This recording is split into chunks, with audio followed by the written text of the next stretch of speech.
rulers, presidents. Okay, go to the Besorah, according to Luca. Luca 24. Is anyone enjoying? Yes. I mean on this side of the room. It's the only side left. Is anyone enjoying? Yes. Luca 24, 25. And a faithful remnant in the front, so I do appreciate you guys. It's too violent message, too violent. Too violent. Too violent, too violent. Don't you can't have your kids can't listen to this message. Too violent. Luke 24, 25. Luke 24, 25. He said to them, "O thoughtless ones, slow of heart to believe all the Nevi'im have spoken. Was it not necessary for Moshiach to suffer these things and enter his esteem? Beginning at Moshe and all the Nevi'im, he explained to them the Ketuvim concerning himself." So in other words, from Moshe throughout the Tanakh, the overriding theme was, it was foreordained. It was predetermined. It was necessary. No murderers, no killers, no cold blood. It was from Moshe to Malachi. He said, "Oh, fool of hearts, slow to believe, accusing innocent people of blood libel and murder and deicide, the killing of your God." Listen, I told them church folks years ago when I preached in Manhattan and I preached in Brooklyn and I preached in Harlem. I told them years ago, I said, if the Jews killed your God, you need yourself a new God.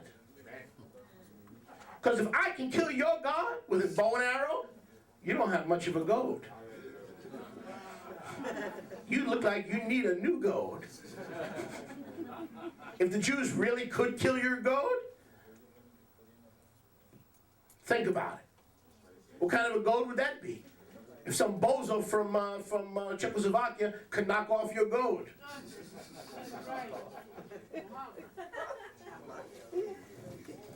Turn your neighbor and say, "No one's knocking off my goat." Because I don't have no gold. We've got the King of Kings and the Master of Masters and the first and the last and the Alpha and the Omega and the beginning and the end. No one can knock off my Elohim.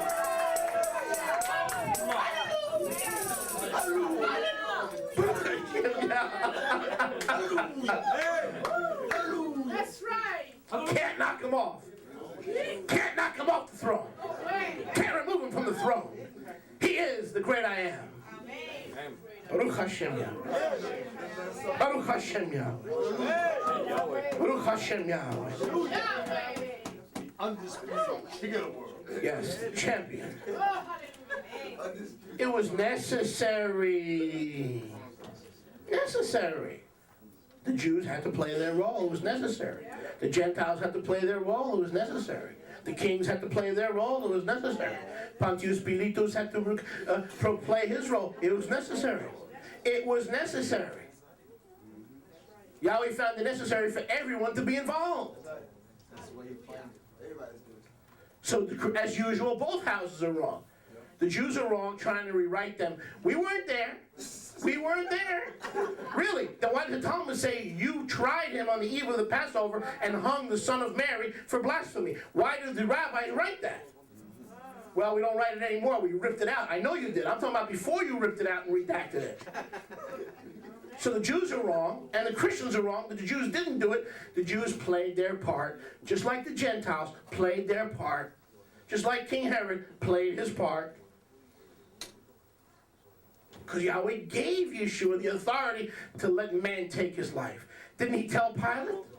He said, don't you realize I have the power to release you or have you crucified? And Yeshua said, you would have no power over me if it had been given you from above somebody. You'd have no power over me. Baruch Hashem Yahweh. Quickly, go with me to Yeshayahu. Yeshayahu. Toda Rabba Yahweh. Baruch Hashem Yahweh. Baruch Hashem Yahweh. Baruch Hashem Yahweh. Baruch Hashem Yahweh. Revival. I'm talking about the Miami Beach Israel revival something. I'm tired of dead preachers preaching dead sermons to dead congregations.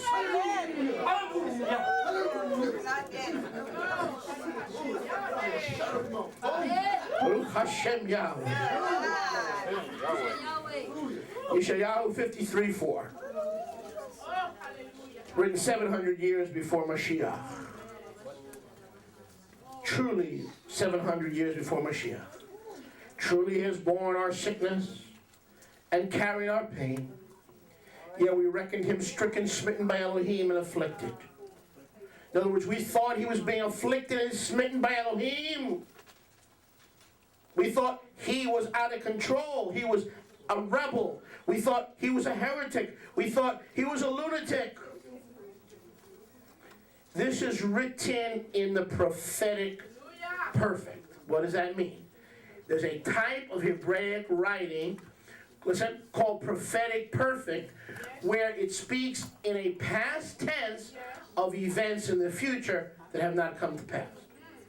I'll say that again.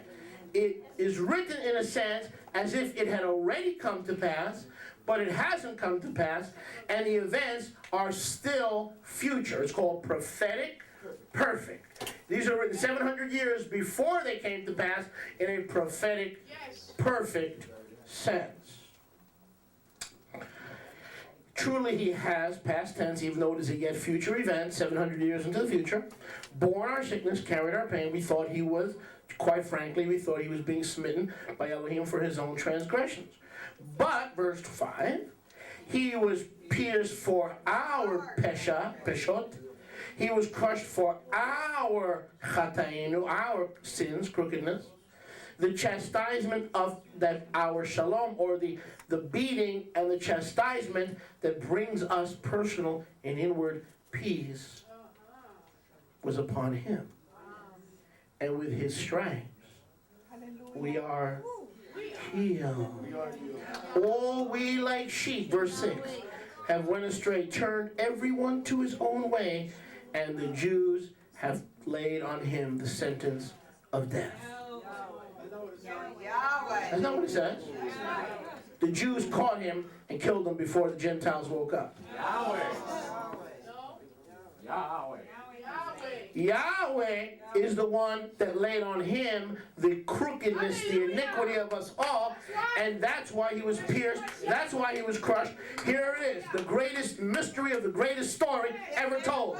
The father murdered his son, murdered in cold blood, and Hollywood doesn't want you to see that blood because it is the only blood in the world that has any redemptive and eternal value, so they want to tell you about a gorish picture, but it's a factual truth. It is a portrayal of the greatest story ever told.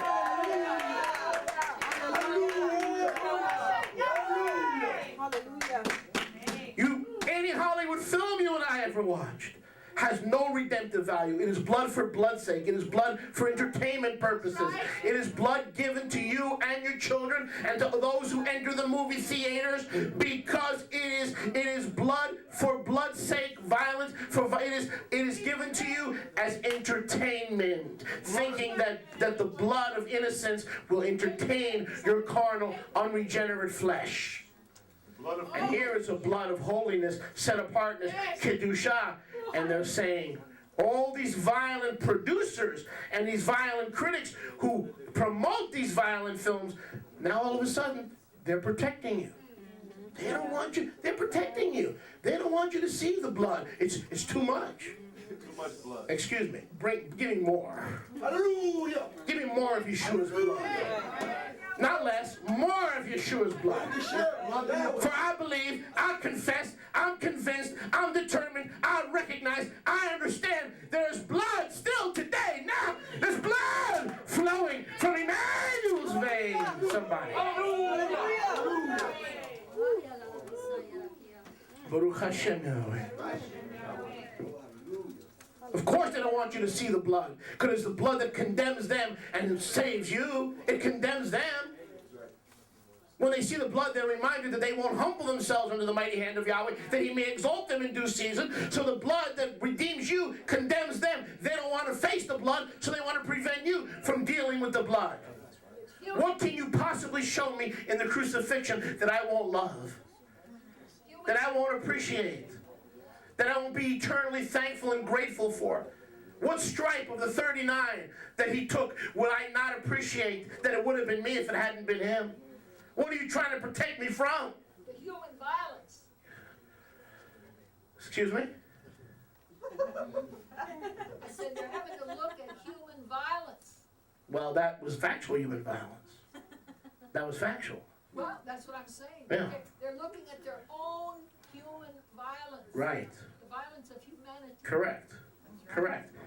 But it's okay when it's perpetrated amongst themselves, Yeah. but when it's perpetrated for the atonement, all of a sudden it becomes, it becomes out of the realm. You can't touch it. You can't see it. It's not for you. The They don't want it. sacrifice isn't appropriate. They don't want I'm sorry? It's like the sacrifice is too much. Right. Correct. And they just don't, it's not Hollywood approved. They don't want it. In other words, Mel Gibson went out of Hollywood to produce it and to distribute it, and they weren't able to sanction it. And that blood reminds them that they stand condemned.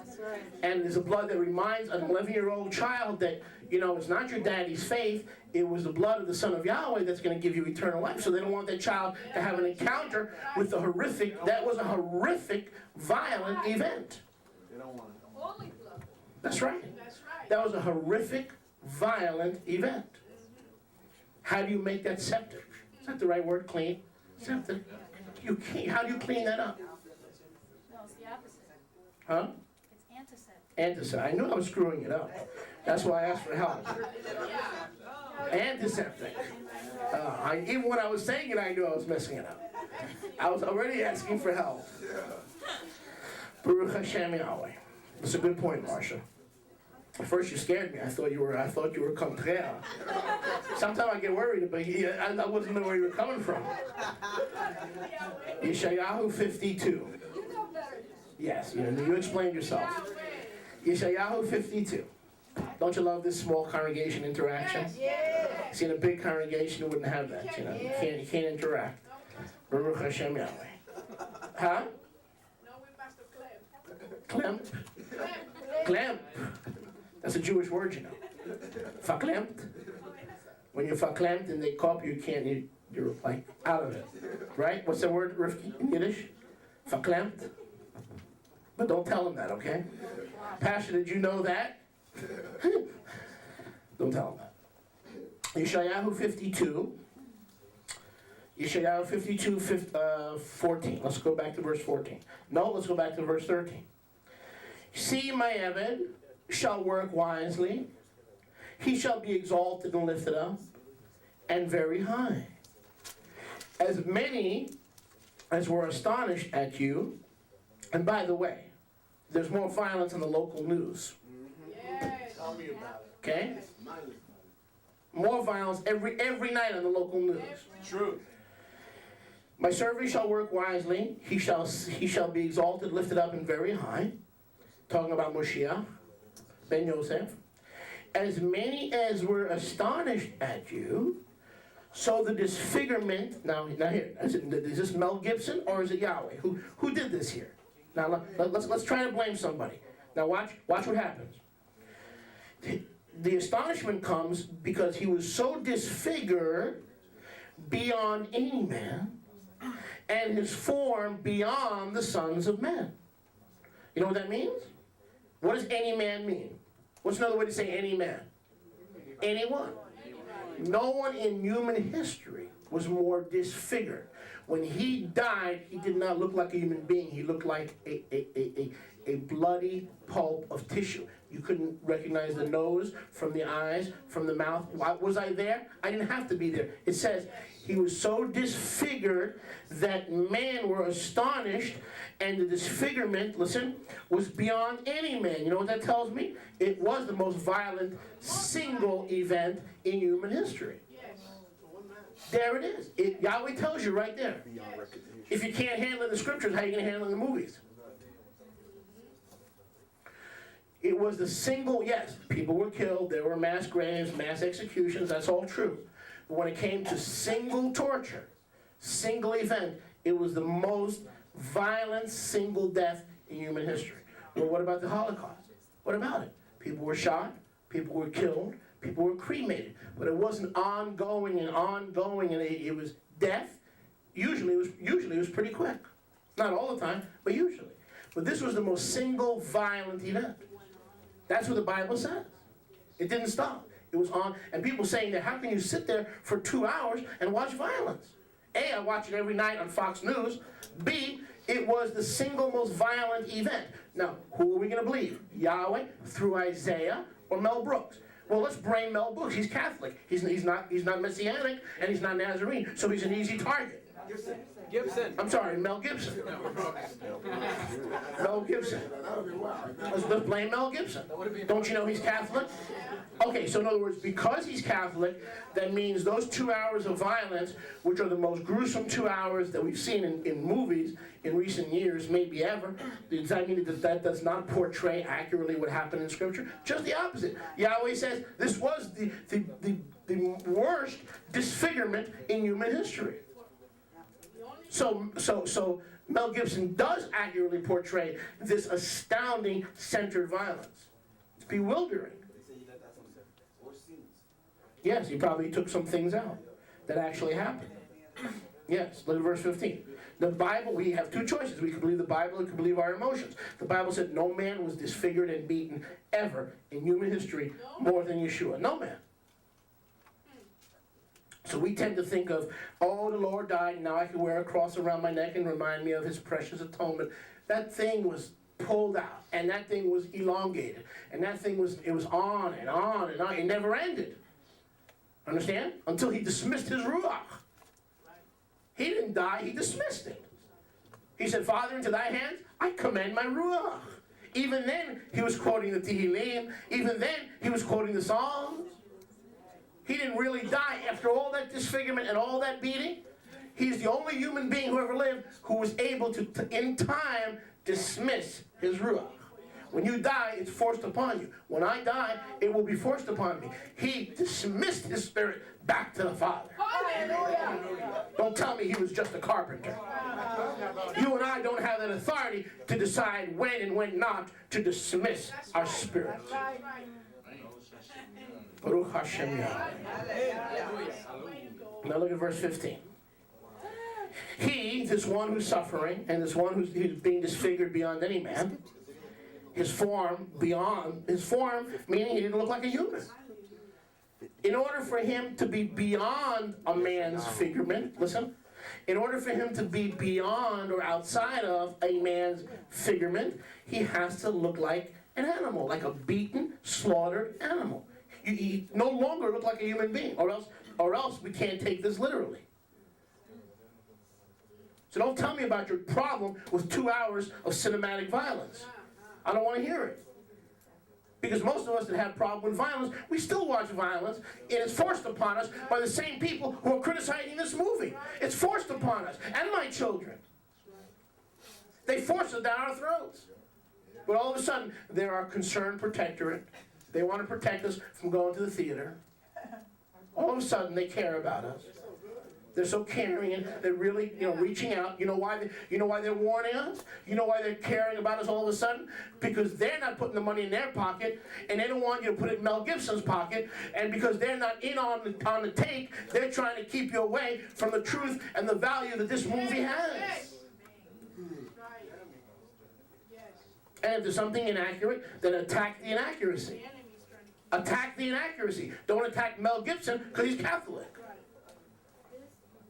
If you as a Jew are attacking him and saying the movie can't be of Yahweh because he's Catholic, then you have unresolved anger and hatred in your heart to the Catholics. I can disapprove of their doctrine. I don't have to hate them. We're not supposed to hate anyone. I didn't disapprove of it. I was worried about the Jewish people. Yes, and we should be. And especially in Europe. Especially in Europe. But look at the bright side. How many Christians will come to grips with the true name and the true purpose of Yeshua? It's like anything else, Claire. It's good and bad. In other words, what did Rav Shul say? He said, I am convinced that nothing is unclean of itself. Nothing. To him who deems it unclean, it's unclean. So I could take the greatest instrument of love and kill Jews. But Yeshua said, no, the Gentiles killed him. Doesn't matter what Yeshua said. I will kill you. I look at verse 15. He shall likewise, now I don't like this translation at all. See that word startle? In verse 15?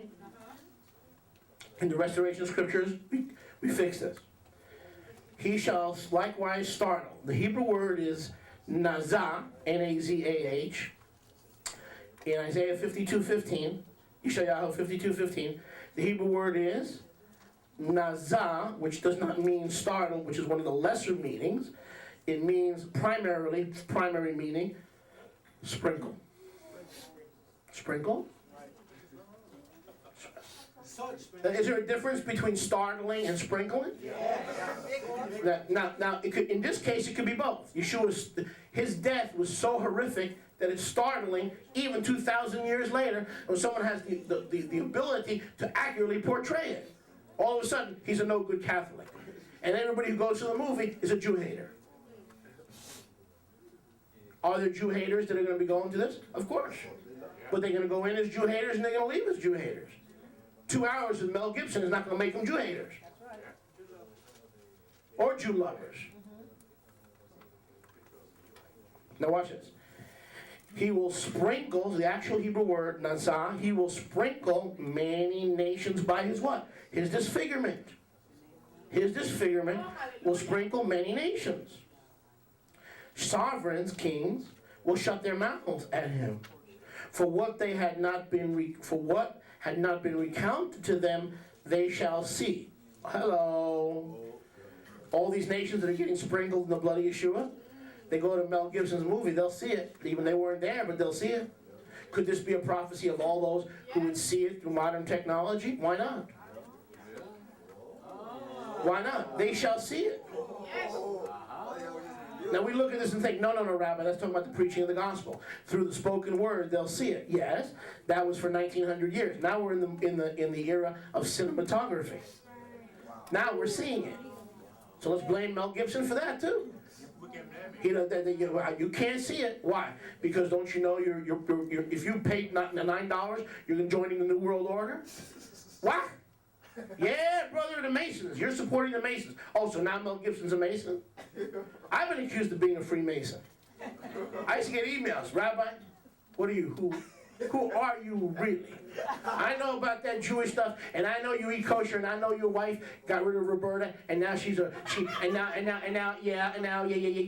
she's got a Hebrew name. But I know, what do you do during the week? Are you really a Freemason? Come on, Rabbi, come clean now. Yahweh be my witness. There are people who believe that Rabbi Moshe is one of the ringleaders of the Freemasons. Sweetheart, I wouldn't know anything about masonry if you gave me a hammer, a nail, and a cucumber. Harry Mason. The only Mason I know anything about is Perry. Set people free. But that won't stop them. There are people out there that are convinced that Rabbi Moshe is a mouthpiece for Freemasonry. Yahweh's my witness. I'm not joking. Now, can you convince them otherwise? And you think you got problems. He was a good lawyer, so he set people free. For what they had not been recounted to them, they shall see. And how Yahweh chooses to show it to us? Who are we? Who are we? And again, I'm not blaming anybody here. If you really object to the personal violence and to the beating and you cannot deal with it, fine. But you better use equal weights and measure. I better not catching you watching most of the evening news and most of TV and most of the other violent things. You got to be fair, and you got to use equal weights. And I respect your freedom not to see the movie, but then you should also not permit anything into your house, anything at all, that even resembles violence. Baruch Hashem Yahweh. For what they had not been recounted to them, notice, they shall see. And what they had not heard, they shall understand. Here's a prophecy of seeing, experiencing, and hearing the Besorah. Is anyone enjoying? This is a Tov word. This side of the room has been planted. You guys, I don't know, man. You've been hanging out with, I don't know. Leave me alone. Colossians 1:20. I better quit while I'm ahead. Colossians, Colossians 1:20. Baruch Hashem Yahweh. Colossians 1:20. As we wind down, we're starting to close. We're starting to take this baby in for a landing. Colossians 1:20. Yeah, and maybe we should send Mel Gibson a video. And Mel Brooks too. He needs salvation, believe me. Absolutely. Give him a lifetime subscription. We'll give him a free membership.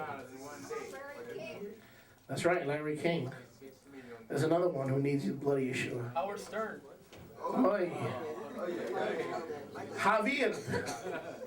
Colossians 1:20. And through him to completely restore to favor all unto himself, whether on earth or in the heavens, having made shalom through the blood of his stake. Through the blood of the execution stake, come shalom between you and Yahweh.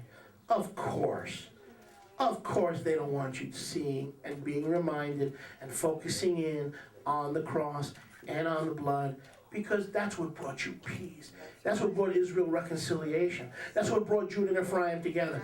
At the core of this argument, you know when you really cut to the chase? Is Judah and Ephraim acting out again.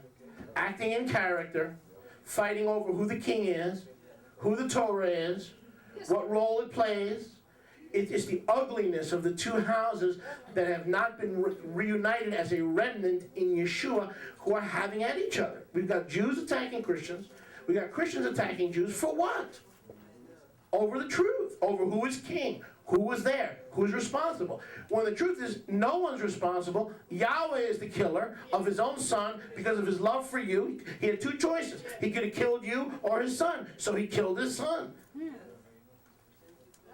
And instead we're arguing, and basically it is blood libel. The Christians are accusing the Jews are accusing the Christians. The two houses are doing the same old thing. History over and over and over again. And they're both Israel. Ephraim is Israel, Judah is Israel, and here we are, a movie comes out, instead of just looking at it for what it is, a fairly accurate portrayal of the events. Here we are playing the blame game. Everybody's pointing fingers at everybody else. This is insane. This is history again. And it's history that repeats itself until the two houses are redeemed. We don't have that problem. Jews and Ephraimites are not accusing each other in Yeshua. So that's what this says. Colossians 1:20. To completely restore, turn to your neighbor and say completely restore. To favor all to himself, whether on earth and the heavens, having made shalom through the blood. So when a critic tells you it's too much blood, it's the same critic that A, hasn't spoken up in 20 years and violence in the movies, B, is promoting other kinds of blood because they've got their hand in the pie. Braveheart, go see it. What was the other one you mentioned with Kevin Costner, Dancing with Wolves? Go see it. Go see it. It's a wonderful story of Civil War America and prehistoric America. Go see it. What about the blood of the Indians? Nah, don't worry about it. Don't worry about it. What about the blood? Don't worry about the violence. No. Don't worry about it. So now you want to protect me, Mr. Critic. And you're telling me to leave my children at home. But Isaiah says that which they had not seen, they will see. That which they had not perceived, they will perceive. This is the only blood and violence that is not given to the mass public to satisfy a lust for blood and violence. Every other blood is given as entertainment, perverted entertainment, I may add. This is the only blood presented by Hollywood that is not for entertainment purposes. Because it's too serious a message of sinners being saved, they don't want you to see it. Now, when Jews start getting blamed for the deaf, we who know the truth got to share the truth. The answer is not blaming Mel Gibson. The answer is sharing what Yeshua said, that the Gentiles killed the Messiah. So you want to use equal weights and measures, let's round up the Gentiles. Well, we can't do that because murder is wrong. Right. Exactly, you made my point. But in the meantime, on a positive note, how many churches are going to hear Yeshua and Yahweh and Kepha and Yochanan? Hallelujah. Millions of Christians. And they're going to go to their pastor and say, Pastor, what have we been doing wrong? Baruch Hashem Yahweh. Okay, we close with this. Philippians 3:18. Second close. Philippians 3:18. Baruch Hashem Yahweh. Baruch Hashem Yahweh. I said Baruch Hashem.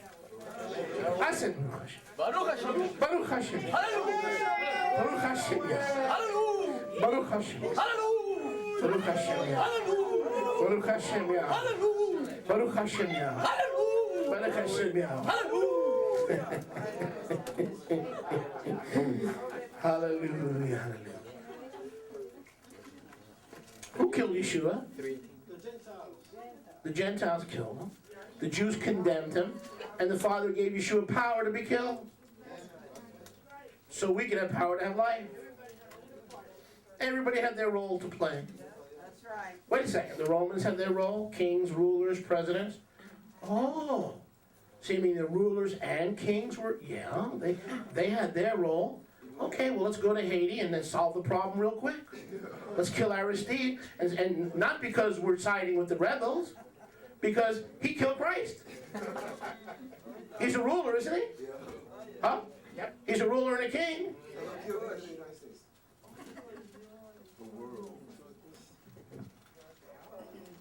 Well, let's go to Russia and hold Vladimir Putin responsible. Here's a ruler. There's a ruler, and says the rulers kill Christ. Hey, I don't got to pray about that one. I'm on a boat, honey. I'll be the one screaming liberté. Baruch Hashem Yahweh. Here's something for you to think about. How could he be 90 miles from U.S. shore and not be left in power by the U.S. government? If they wanted him out, he'd be out 40 years ago. There's something smells there. Philippians 3:18. Philippians 3:18. We wanted Saddam out. We went half a world away to get him out. If Castro was there, we want him there. Don't get me started. That's another message. Philippians. Come on. 3:18. We close with this. For many of whom I have often told you, and I now say to you, weeping. And I say this to you, Rabbi Moshe says to you, weeping. Metaphorically, weeping, not literally.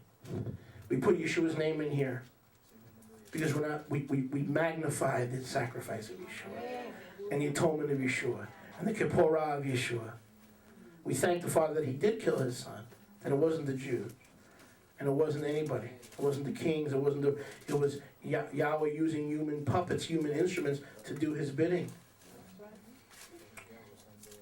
For as many I have told you before, and I'll say to you again, even weeping, they walk as the enemies of the cross, the stake of Mashiach. You know what it all comes down to? They're enemies. They're enemies of what that thing represents. I'll make a statement, I'll close with this statement. I think that the actual events were more violent than what we're seeing on the screen. The actual events were much more violent than when the screen, as violent as what we see on the screen, and Mel Gibson was